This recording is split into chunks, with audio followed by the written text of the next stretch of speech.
जीवन भी देखो कितना इस संसार में आए, बड़े बड़े राजा महाराजा, सिद्ध संत महान,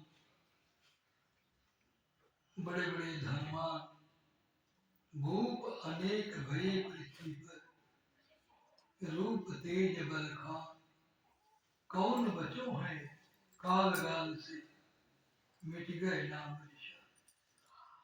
सदगुरु कबीर साहब कहते हैं, स्मरण करो राम का, हमेशा सबके घट में, अपना भी घट में, सभी प्राणियों में जो अंदर निहित परमात्मा है, उनका हमेशा याद करते, उठते बैठते चलते फिरते, कल से कर्म करो विधिनाना, लेकिन सूरज राख हो जा कृपा, उस कृपा निधान को सुरति में रखो। सदगुरु यही संकेत करते हैं, यदि अपनी सुरति उस सत्पुरुष पे, परमात्मा पे लगा रहेगा तो जीवन बन जाएगा, और नहीं तो सिर पर तो काल बैठा है और अंदर भगवान बैठा है। भगवान कुछ नहीं कर सकता काल को, इसीलिए कहा है सुमरन करो राम का। यदि राम का हम स्मरण करते रहेंगे तो वो परमात्मा कहा है, जो मोहि जाना ताहि मैं जानो, और लोक वेद का कहा नामा।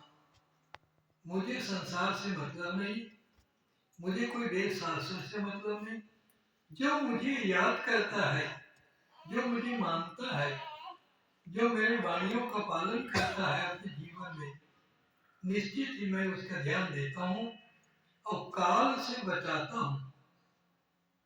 मैंने काल से बचाने का मतलब यही है कि काल जो है, यदि परमात्मा को भूल जाता है व्यक्ति, तो उसको नरक में ले जाता है।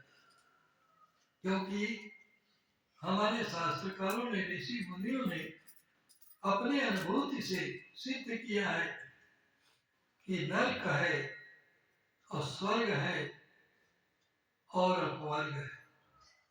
मोक्ष गति की प्राप्ति होना, जो आवागमन के बंधन से रहित हो जाना, जन्म मरण नहीं होना।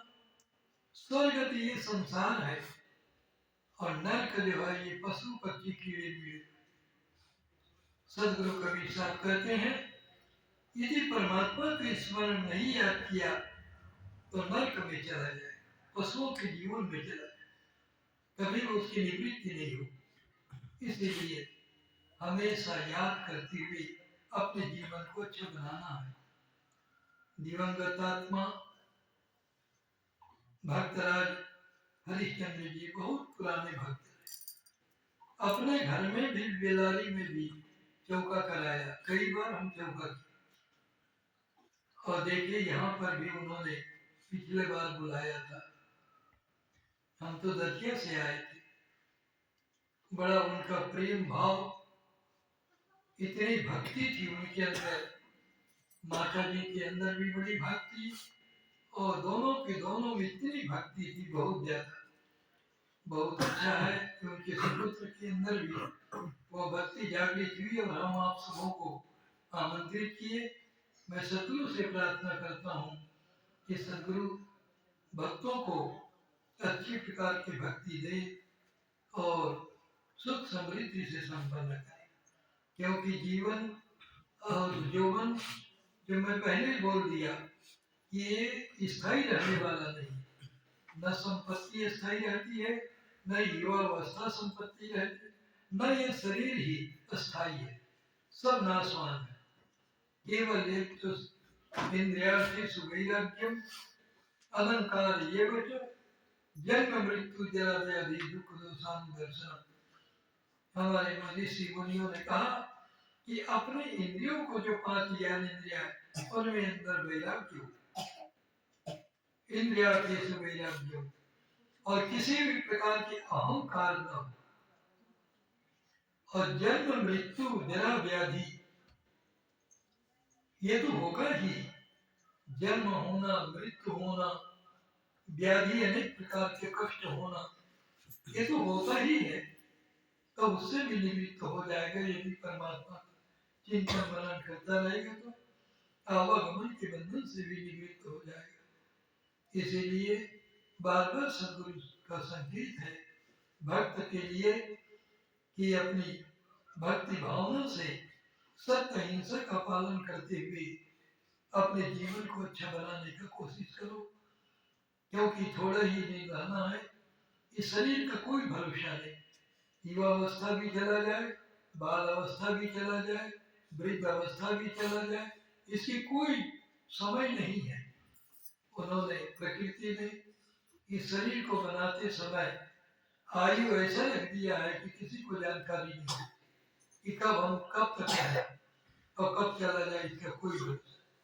इसीलिए संध्या पाठ में कहा कि श्वास श्वास में नाम, बेटा श्वास मत, ना जाने इस श्वास को कब चला जाए, शरीर को छोड़ करके चला जाए। मनुष्य सबको छोड़ करके कर देता, कोई किसी का साथ नहीं देता। पत्नी पति को साथ नहीं देता, पति पत्नी को साथ नहीं देता, पुत्र पिता को साथ नहीं देता, न पुत्र लड़कों को साथ देता, किसी को साथ नहीं देता, कोई भी कोई के साथ ही नहीं। इसीलिए जब तक इस शरीर रहता है तभी तक साथी बने हुए हैं, लेकिन मरने के बाद यदि जीव ये मरता नहीं है, क्योंकि हमारा जो शरीर है 3 भागों में बटा, एक तो शरीर के भाग, एक जीव का भाग और एक आत्मा का भाग। सदगुरु कबीर साहब ने कहा कि उस जीव को आत्मा माने परमात्मा से संबंध कर, तो आवागमन के बंधन से मोक्ष गति को प्राप्त कर। यदि वो परमात्मा से संबंध नहीं हुआ तो बार बार इस संसार में जन्म लेता रहेगा, मरता रहेगा, और जन्म मरण दूसरा कोई बहुत बड़ा दुख होता है। इस दुख की निवृत्ति के लिए सदगुरु कबीर साहब ने बहुत ही सुंदर उपदेश दिया है।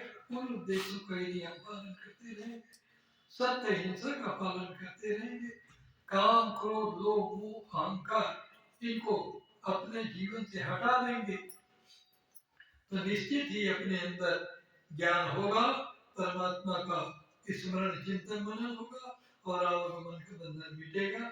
यही सदगुरु का आदेश है। उसी सदगुरु को याद करते हुए कबीर गुरु में छाड़ दे, अच्छा जन्म बनाओ और काल गमन गति छाड़ के हंस गमन करियो, कौआ के रास्ता को त्याग करके हंस की रास्ता को पकड़ो। ये सदगुरु का आदेश। इसीलिए गले में कंठी दिया जाता है, इसलिए दिया जाता है कि जो भोजन होता है वो कंठ से ही जाता है, बोली होता है वो भी कंठ से ही आगे निकलता है, बाहर निकलता है। इसलिए सदगुरु का आदेश है कि कभी भी शास्त्र निषिद्ध आहार न करो। मांस मदिरा जितना भी गलत चीज है जो शास्त्र निषिद्ध है उनका कभी भक्षण न करो। वो राक्षसों का है। अंकुर भके सुमान हुआ और मांस भके सुस्वान। जितने भी मांस मदिरा का सेवन करने वाले होते हैं उनको परमात्मा ने स्वान शब्द का, कुत्ते शब्द का उपयोग किया है, और जितने भी अंकुरण भक्ष्य करते हैं उनको देवता कहा। इसलिए देवता जो बनता है व्यक्ति वही मोक्ष गति को प्राप्त कर सकता है, वही भक्ति कर सकता है, वही परमात्मा को याद कर परमात्मा भी उसके प्रति प्रसन्न होकर उनके आवागमन के बंधन को निवृत्त करते। इसलिए आहार शुद्धो सत्व शुद्धि, सत्व शुद्धो दुराशुद्धि। जो आहार की शुद्धता कर लिया उसी की बुद्धि शुद्ध होगी, और जो आहार को शुद्ध नहीं किया उसकी बुद्धि कभी शुद्ध नहीं, कभी भक्त नहीं होगा, कभी जीवन में शांति को प्राप्त नहीं करेगा, और वही व्यक्ति बार बार जन्म मरण लेते हुए नरकगामी होकर के पूरा जीवन को बर्बाद कर देगा। इसीलिए सदगुरु कबीर साहब बार बार भक्तों को संकेत करते हैं कि भक्त बनो, आवागमन के बंधन को मिटाओ, आहार शुद्ध करो और संत गुरुओं के आदेश का पालन करते हुए अपने जीवन को अच्छा बनाने की कोशिश करो। यही सदगुरु का आदेश। कबीर गुरमत छाण दे, अच्छा जन्म बनाओ, तो काग गगन गति छाण की हंस गमन। कौआ के रास्ता को त्याग दो, हंस की रास्ता को पकड़ो। हंस में विशिष्ट शक्ति है कि पानी और दूध को मिलाने पर दूध को पी लेकर पानी को छोड़ देता है। इसी प्रकार से भक्त को चाहिए कि अच्छाई को अपनाए और जितने भी खराबी है उसको दूर कर दे, छोड़ दे। क्योंकि अच्छाई और खराबी संसार में मिला हुआ है, जैसे दूध और पानी मिला, इसी प्रकार से अच्छाई और खराब दोनों मिला हुआ है। अच्छाई को अपनाओ और खराबी को छोड़ दो। हमेशा याद रखो कि खराब क्या है। खराब को ज्यादा याद करो, अच्छाई को याद मत करो। खराबी को याद करो, जो याद करोगे उसे वो छोड़ दोगे। सर्वहु को जाने सो, सर्वभूत से न्याय ज्ञान करके अच्छी तरह से छोड़ दो खराबी को। निश्चित ही भक्त बन अवगम